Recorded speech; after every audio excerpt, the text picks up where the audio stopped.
Kalau abang melihat ada 3 pejabat yang mantan aktivis lah ya, langsung turun ke Jogja. Oh iya.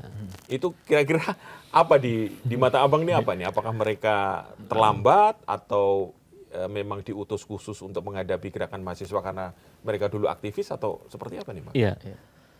3 orang itu ya yang jelas 2 yang aktivis ya. Ya. Ada Nusron Wahid sama Budiman. Iya. Pak Daryono kan backgroundnya ini ya, Iya. non aktivis. Iya. Ya tentu saja mereka sebelum ke Jogja tahu Jogja itu apa. Oke. Jogja adalah satu basis utama gerakan mahasiswa sejak zaman dulu ya.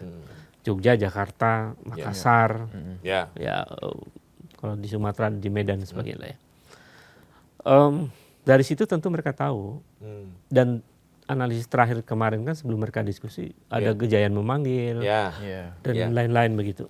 Dari situ saya cermati ya Budiman tahu, Nusron Wahid tahu bagaimana cara kemudian secara halus meluluhkan cara berpikir mahasiswa kan. Mungkin ya dibungkus dengan diskusi tentang Pancasila lah macam-macam program dan mereka posisinya soal tanah kan, Nusron kan isu tanah ya misalnya.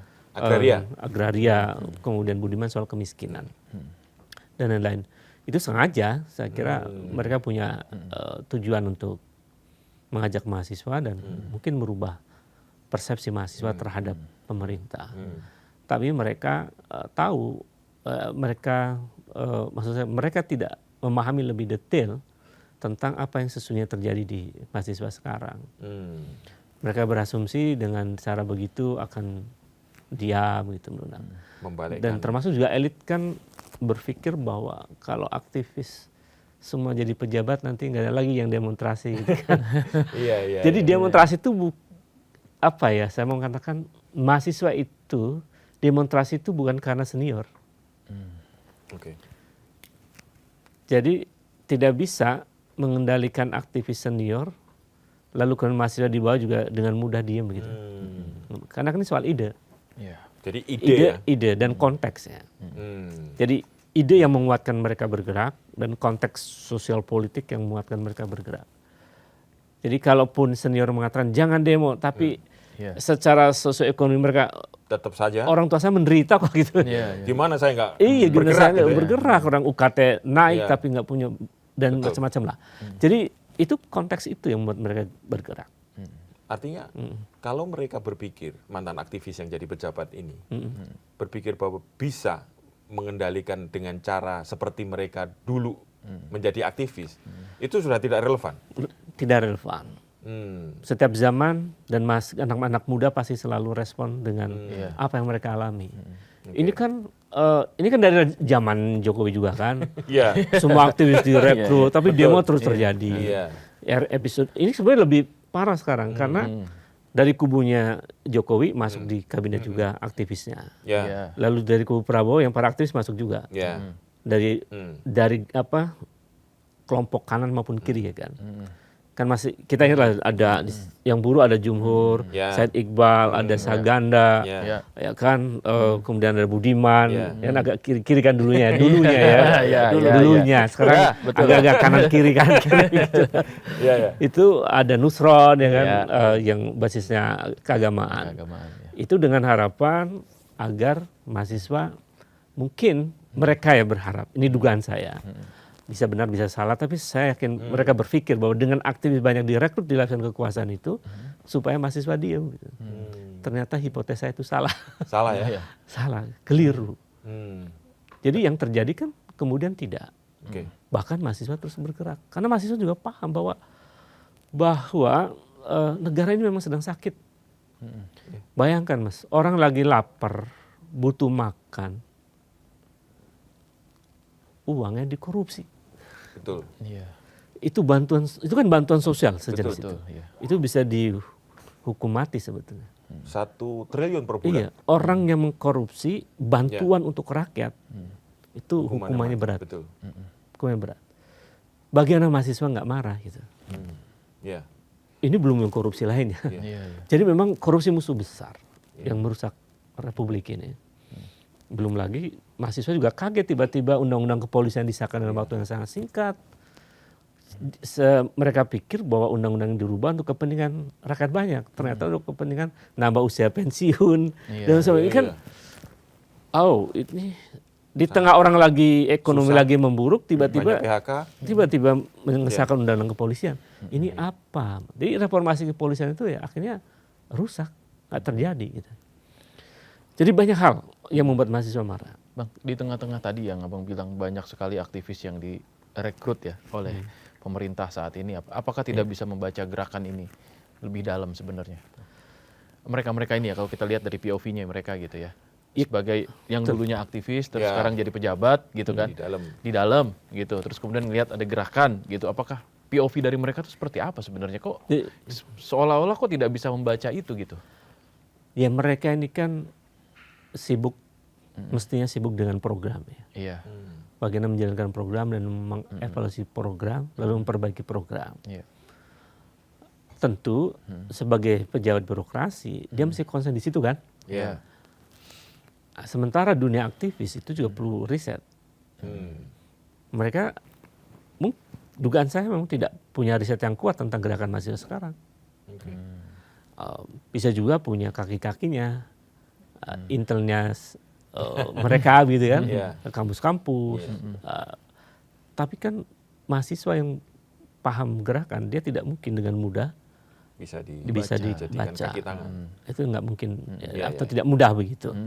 Itu yang terjadi. Jadi saya kira kita mesti mengkritik juga mantan aktivis yang ada di kekuasaan itu perlu dikoreksi cara berpikirnya lah. Saya harus katakan itu. Jadi maaf ya kayak Budiman, terus Nusron, terus nggak apa-apa saya nyebutin namanya. Siapa lagi Saganda, Jumhur, siapa lagi lah. Kemarin sebelumnya Noel ya kan. Jadi aktivis itu kan punya kelebihan. Dia punya leadership skills itu. Kemudian punya kemampuan mengorganisir. Ya, punya kemampuan memproduksi ide, kreativitas, jejaring. Itu kelebihan aktivis dibanding yang lain.